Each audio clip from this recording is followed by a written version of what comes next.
Good morning, Ohio. James Ernest of the Grueling Truth Radio Network here with Olympic athlete Amanda Borden. Amanda, thank you for joining us today. Thank you for having me. So, what was life like growing up in Cincinnati? I was born and raised in Cincinnati. I lived there for 21 years, and I'm actually from Finneytown, which is a little bit, kind of a unique little spot. My parents went to that high school.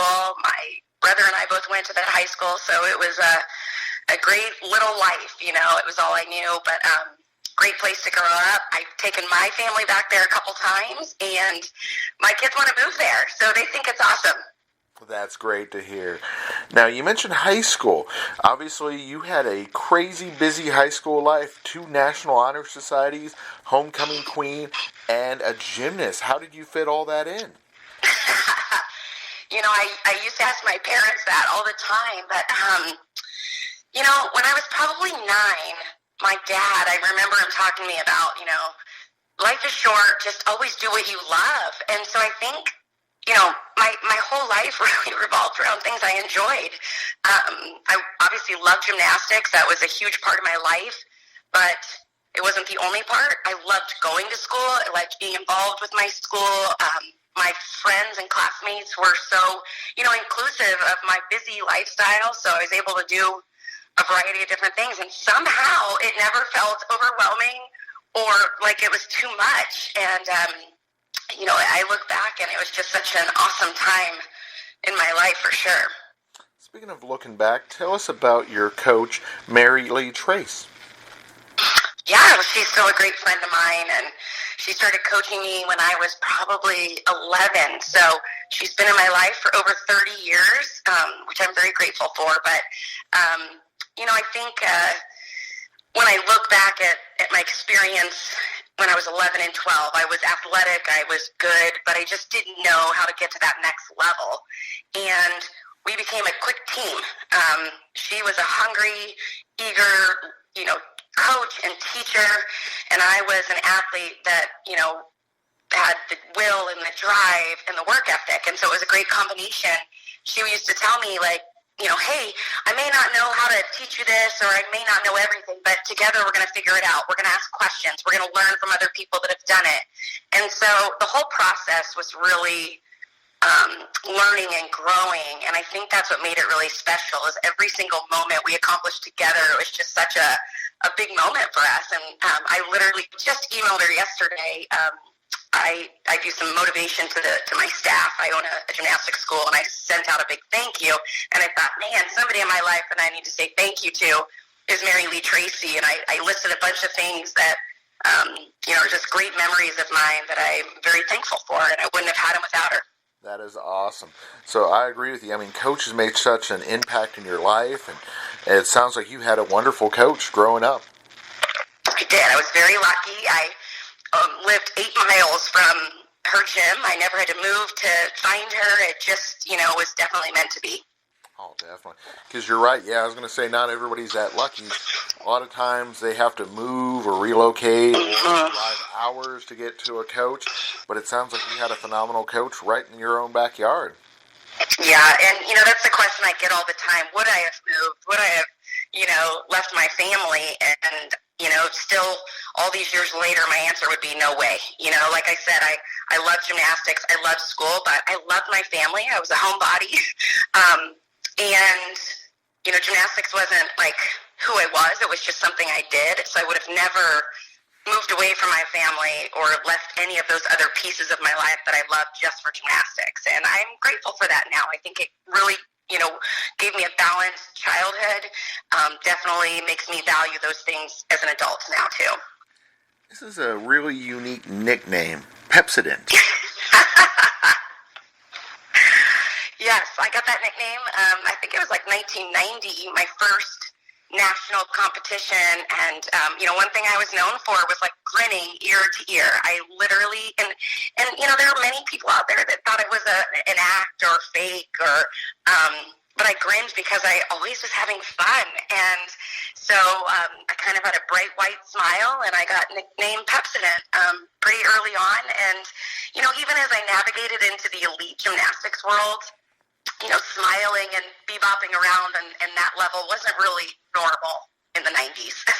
And I brought that, I think, to elite gymnastics. And, people always, some people knew it was just who I was, and some people thought it was an act. But, if I wasn't having fun, I wasn't smiling, ear to ear. So it was pretty obvious. I was easy to read. And I agree with you. I mean, if you're going to be doing something you love like that, you should be enjoying yourself. It baffles me that, some of the other ones, I guess because it was such a serious thing, would get on the other side of things. But yeah, that's great that you were able to express your joy and emotion. Yeah, I think a lot of that had to do just with my family and just kind of the... I use the word culture a lot in my business, but just kind of what my parents created for us. My brother also was an athlete, and he probably could have been a star athlete at one sport, but he loved 3 sports, and my parents encouraged him to play all 3 then, and he was very good at all of them. But, my parents, I think, just really guided us that, finding joy in what you do. As a kid, it was sports and school, and now as an adult, I still keep that at the forefront of things that I do. What brings me joy? I enjoy my job.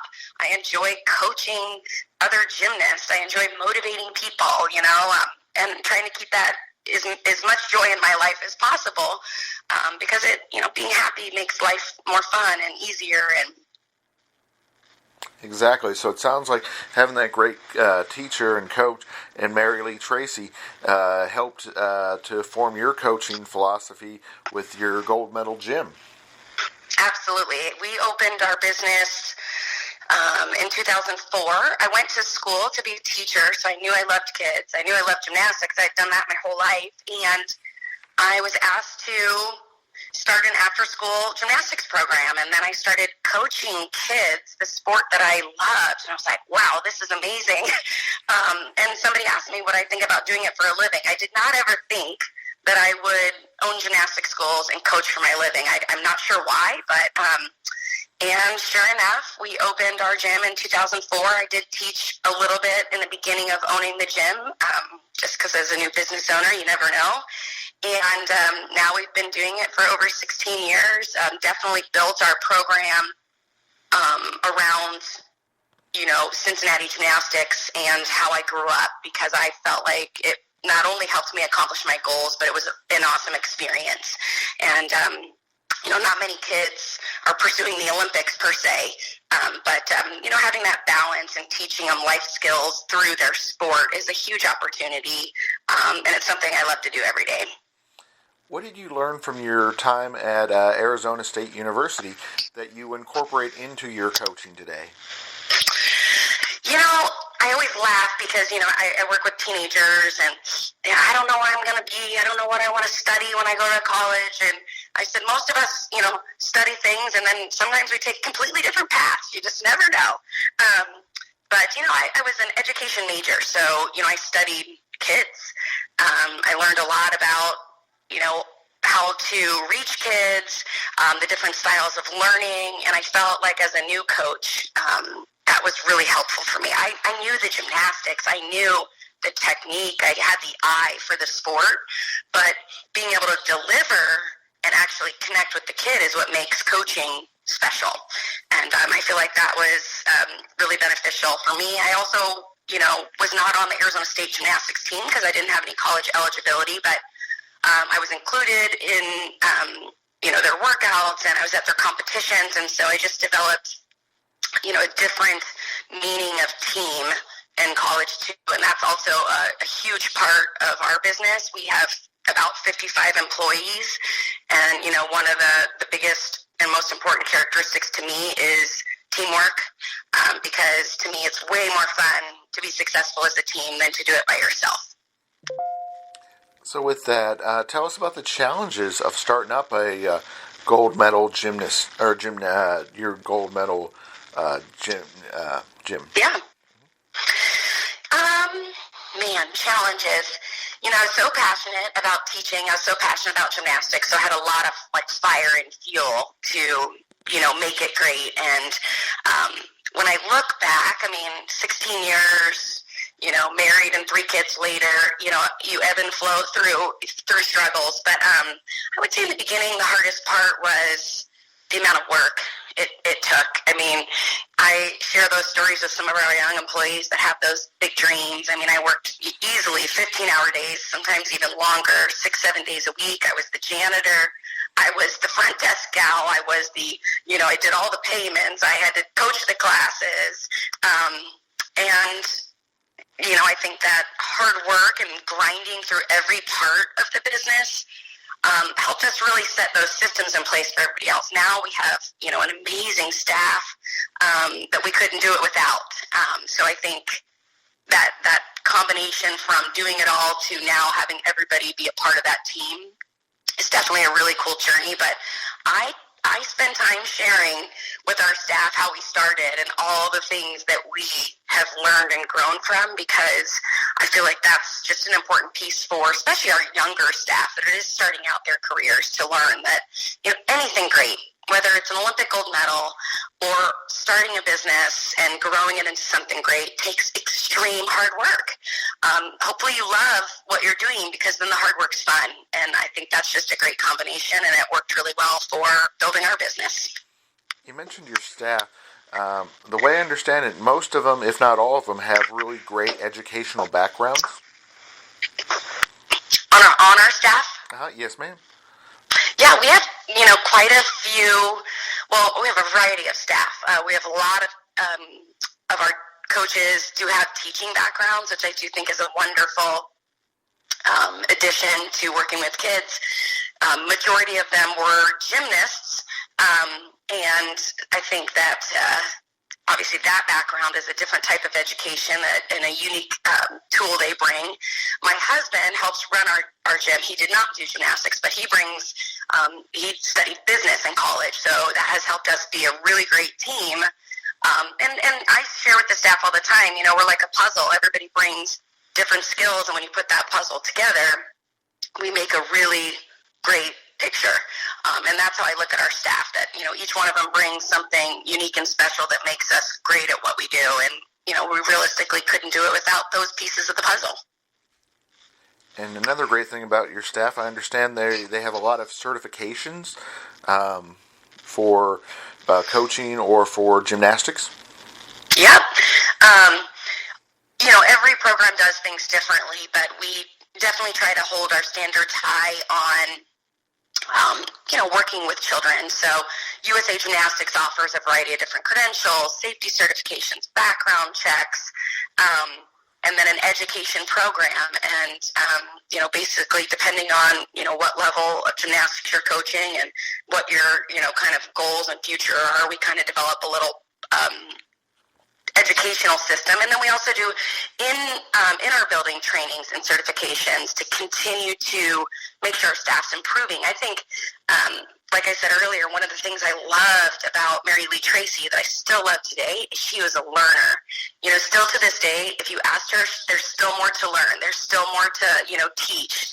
And I think that's a great quality to instill with coaching in general, and especially in gymnastics. Things continue to evolve, and the more we learn as the leaders and coaches, the better opportunities for our kids that are coming in. And I really like how with your staff, safety is a priority. The way I understand it, almost, if not all, your staff is certified in CPR and first aid? Yep. We do require all staff members to have that. Oh, that is phenomenal. I was going to say, that it just really shows the commitment level to the health and safety of your athletes. Absolutely. I think, I remember when we first started the gym, and I'd say, I coach gymnastics. Oh, do you have a real job? I'm like, what? This is a real job. So some of, our commitment to that is that this is a career if you want it to be. And in all honesty, we look at the fact that when working with kids, it's an honor, number one, but when working or coaching kids at a sport they love, we have a huge opportunity to impact their lives. So we want to be our best. We want to have the safety backgrounds. We want to have the technical educational backgrounds, and we want to have backgrounds to help us be our best to work with children, because that's a completely different piece of coaching. So, really making that a priority to our staff. And, we do have coaches that just are coaching through college. We have coaches that go on and pursue other careers and then realize they don't love that career as much and they come back. And we have other coaches that have done this pretty much their whole life. So kind of a wide variety, but by putting those standards there, it helps everybody realize that regardless of how much time you're going to be here, what role you have, or how long, you're going to do it, this is a serious job, and we want to treat it that way. We want our customers to know it, and we want our kids to reap the benefits of our commitment. I really thought this was awesome when I saw that on your website. Strong is beautiful. Yes. It's actually, we have it. It's a trademark of ours, and it's just such a unique thing. And I do attribute a lot of this to my parents and my coach and kind of what they instilled in me. But strong is beautiful, in our eyes, obviously, is mind, body, and soul. We want to build, clearly with the sport like gymnastics, we're building strong bodies, teaching them lifelong, healthy habits of being strong and taking care of your body and eating right, and most of all, loving, yourself and how you're made and all of the talents that our bodies can do. The mind piece in any sport, strengthening the mind is a huge asset. But long term, what we teach, in our minds is far more important than any tricks, we're going to learn. So teaching them how to be resilient and tough and never give up and set goals and all of those life skills that I know as a parent, I want my kids to have. And then the soul piece is, that's just kind of like who we are and how we kind of go through life, and you want to have that self-esteem and confidence. And so we, and we just say we want strong, beautiful children, and we want to grow them into strong, beautiful people. And that's different for everybody, for sure, but we think it's a really great message to share with everybody, too. You mentioned goals. Is it possible for every athlete to achieve their goals? Whew. I am a big believer in goals. I don't say anything's impossible, but I think the reality is anybody that's set goals before, there's a chance that maybe you don't get there or it doesn't happen. And, that happened to me. I, in 1992, qualified for the Olympic team. I thought I was going, and I got a phone call that I wasn't. I was only 15. I didn't have a lot of experience, and I was crushed. I was devastated. I looked at my parents. I'm like, I don't know if I want to keep doing this. This is a lot of work for people just to tell me I'm not, good enough, essentially. And, my parents just kept going back to, do you do gymnastics to make the Olympics, or do you do gymnastics because you love it? And I'm like, oh, wait, you're right. I do gymnastics because I love it. So I think goals are really important. It's what motivates us, pushes us, helps us set those daily motivational steps. But I think when we lose sight of why we're doing it and we're only shooting for the goals, I think that's when it gets a little, rocky sometimes. And so what I encourage our kids, and it depends on the goal, obviously making the Olympics goal, well, you only get every 4 years, and the chances are very slim. But if the goal is today you wanted to, beat yourself in your conditioning and it didn't happen, then you say, I didn't reach my goal yet, but I'm going to try tomorrow. So I think the small-term goals, I think putting the word yet at the end helps kids realize that just because you didn't get it today doesn't mean you can't get it tomorrow. Exactly. And, all different kids can have goals on all different levels. Like, for example, my son, unfortunately, he comes from a family of non-athletes. So for him, doing a forward roll or doing a cartwheel could be his overall goal, where, like you said, some of the other ones are trying to get scholarships and trying to, do major things. And it sounds like your program really offers something for all levels. Yeah, that's something. I just actually had a parent meeting via Zoom, of course, but that's something that's really important to us in our program. We are not a gymnastics program only for the kids that want to be the greatest. We are a program to help build these kids into strong people through gymnastics. And so some kids come purely for fun. Some come because it's great exercise. Some because they like their friends. And then we do have kids that have national goals and college scholarship goals and elite level gymnastics. And we think that is all great. What we try to do is make sure that whatever goal they're shooting for, we're also, my coach used to share with me, she would make a scale, an old-fashioned scale where you have two different sides. And she'd say, if your goal is this, then your commitment has to match it. So what we try to do is, regardless of what goal they're setting, is really educate our kids on, what do you need to do to have a chance to accomplish that goal? Some kids say, I want to be, say, a level 10. Our levels are in numbers. I want to be a level 10. Well, there's a certain skill set that you have to get to be a level 10. And well, I don't want to do those skills. Well, then that goal becomes a little unrealistic. So just really helping them learn, that any goal is possible, but you need to know what it takes, and then you got to be willing to do the work to get there. And that still doesn't mean you're going to accomplish it, but at least if you're doing the work and you know what you need, you have a better chance. You mentioned the adversity in 1992. Did you sincerely consider retiring? Was that a thing that really come up, or was that more you still loved it so much that wasn't really a possibility? The whole story, I did think about hanging it up, or at least hanging up the elite level stuff. I'd only been in the elite program for 2 years. I bounced around beaming ear to ear, loved every second of it. I didn't realize there are, it's a judged sport. There's clearly, some, I don't even, politics or things I didn't understand. I assumed if you made it, you went. If you qualified, you're on the team, things like that. I didn't realize that other aspect of it. And yes, I did. I sat down with my coach, Mary Lee Tracy, and my parents, and had a really serious conversation. And both of them were like, listen, they gave me the line of, do you do this to make the Olympics, or do you do it because you love it?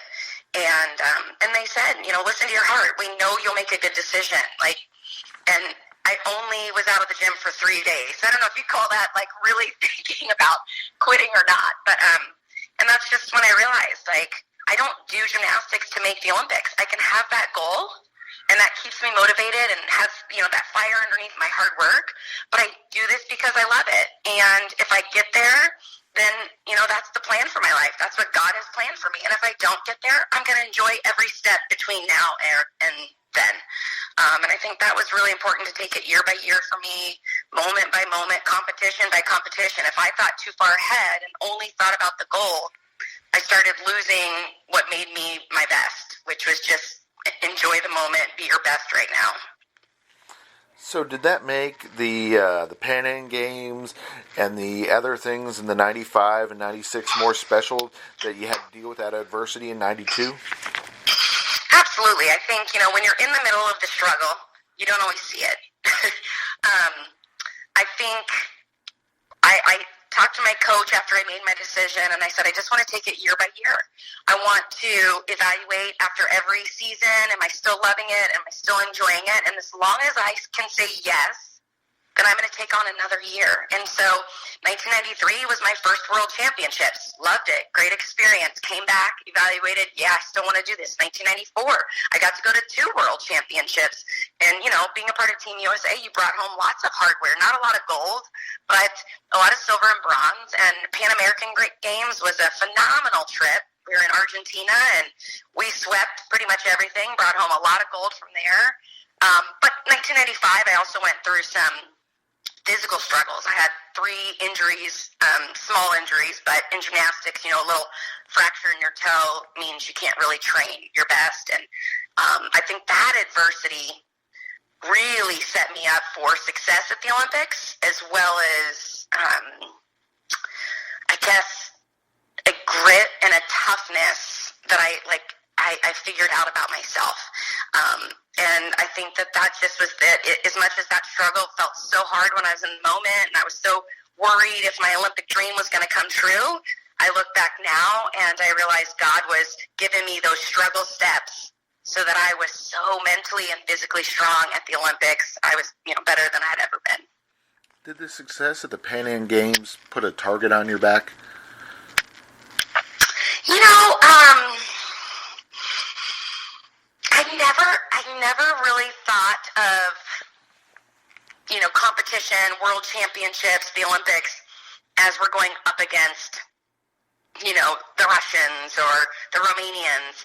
I really feel like with gymnastics, and I don't know if this is just how I handled it in my own head, there's no defense. I can't control what, that team's doing, or even my teammates for the most part. But what I can control is just be my best. And if I'm my best today, and that's good enough to win, I'm super proud of that. But if I'm my best and it's not good enough to win, still proud. And I think that always just made maybe the pressure of competition more manageable for me. I never would get super overwhelmed in those pressure situations. In gymnastics, as opposed to other sports, you don't have a number. But the way I understand it, you have a bit of a number yourself, though. 2.03 or 2.302. Oh, that's probably, I'm not sure what that is. Your element? I don't know that.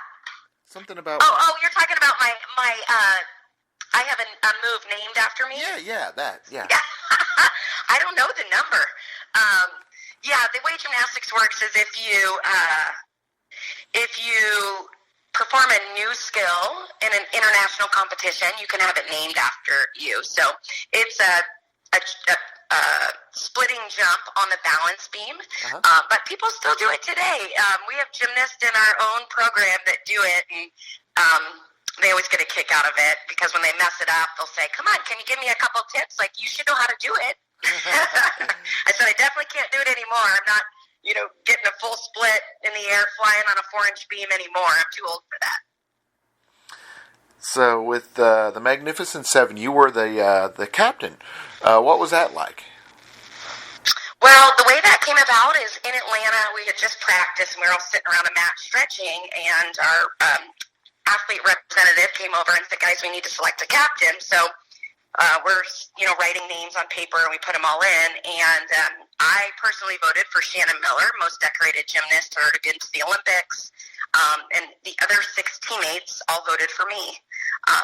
And it's probably one of my proudest moments. I've had a lot of incredible accomplishments, obviously being an Olympic champion, like those big moments are incredible. But having 6 girls that I looked up to, that I was beyond honored to be a part of Team USA with, select me as a captain. Just, like I said, it was just something that made me really proud. But looking back, I think and the reason I was on that team is I just was a natural leader, and I had a lot of positive energy. And I think those 2 things were important for our team that year because our team had incredible talent. We had 3 1992 Olympians on that team: Shannon Miller, Carrie Strug, and Dominique Dawes. We had the youngest national champion ever, Dominique Moceanu. You had Amy Chow, who was a trickster. I mean, she did tricks that would still hang in today's gymnastics world.